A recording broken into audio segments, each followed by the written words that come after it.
Samsung has a bunch of new laptops just in time for Mobile World Congress 2022, so I'm going to tell you all about the Samsung Galaxy Book 2 line.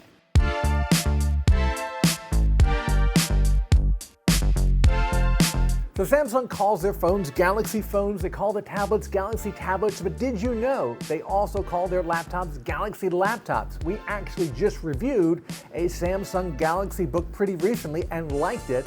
Now Samsung has the Galaxy Book 2 series, and this is a lineup of so far 4 laptops that covers mainstream use, premium use, and even business use, and a few of them have some interesting new features.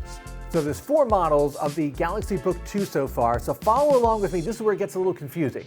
There's the Galaxy Book 2 Pro, the Galaxy Book 2 360, the Galaxy Book 2 Pro 360, and also the Galaxy Book 2 Business, which is, as you might be able to guess, a business laptop.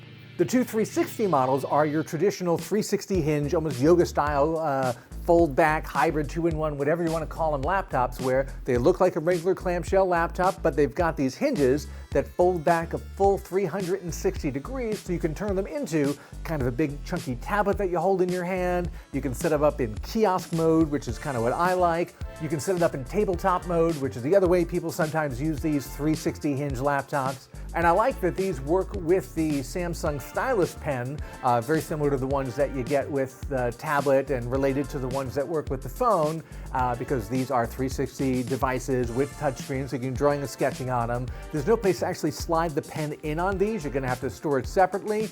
Sometimes in these hybrid laptops they have a little slot for it, but it's nice that you can use the pen with these.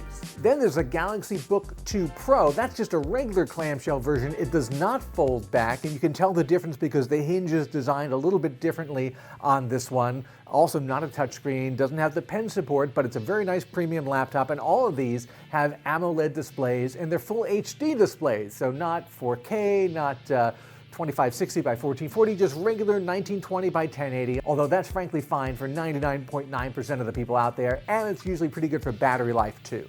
Now you may be asking yourself, these look a lot like the Galaxy Book 1s that we've seen. What's the difference here? There's not a huge difference. The big upgrades are, number one, moving to 12th generation Intel processors, and that's just kind of table stakes now. If you have a new laptop coming out this year, that's the processor family you want to be in, and depending on whether you get the Pro or the non-Pro models, you get different families within that 12th generation processor series. And the Pro models, which is the Galaxy Book 2 Pro and the Galaxy Book 2 Pro 360, these have, and I think this is the most important thing, these have moved up to full HD webcams. So the camera is a 1920 by 1080 camera, and you may say to yourself, well, that's not that big a deal. In laptops, it actually is, because we spent the last 2+ years sitting around doing web meetings and video meetings and Zoom meetings all day, and frankly, unless you have a very, very new laptop, and even in that case, you probably have a lower resolution camera in there that's not very good, and frankly annoys everyone you're on a video meeting with. So having a regular full HD camera is actually a big plus, and here you get that in the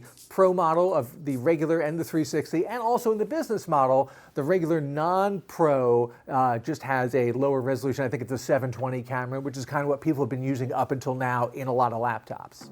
Another interesting thing is that these are all 16 by 9 laptops, where a lot of newer models from different manufacturers are going with 16 by 10 screens. That's the aspect ratio of the screen. It gives you a little more space to read through, just a little bit more of a document on your screen. But these are sticking with 16 by 9, which is, standard HD TV aspect ratio. And of course, a lot of videos, especially if you're watching movies or anything like that, that's a perfect fit for the 16 by 9 aspect ratio. Now, once you get into the nitty-gritty of the different models, that's where some more differences start popping up. In the Galaxy Book 2 Pro and the Pro 360, you can get them in 13-inch and 15-inch models, so both models in both sizes. If you just get the regular 360, the non-Pro version, that is a 13-inch screen only. And then if you get the business version, that's actually a 14-inch screen. So lots of variety there. And because Samsung likes to keep everything in the family, there's a lot of interoperability between their different products. For example, the Galaxy Book laptops play nicely with the Galaxy phones, and you can take your Galaxy Tab tablet, I think if you have the S8 or the S7, and you can use that as a secondary display, a wireless secondary display for your Galaxy Book laptop. So the prices for these are all over the place. It's a wide range. The regular Galaxy Book 2, that's $900. The Galaxy Book 2 Pro is $1,050. The Galaxy Book to Pro 360, that's $1,250 and up. And then the business version, we don't know the pricing or availability on that. That's going to be later this year, but they're just talking about it now to kind of set the stage for it. And that's what's going on with Samsung's latest laptop lineup just in time for Mobile World Congress. Pre-orders for these models start on March 18th, except for the business one. They'll get back to us on that one later.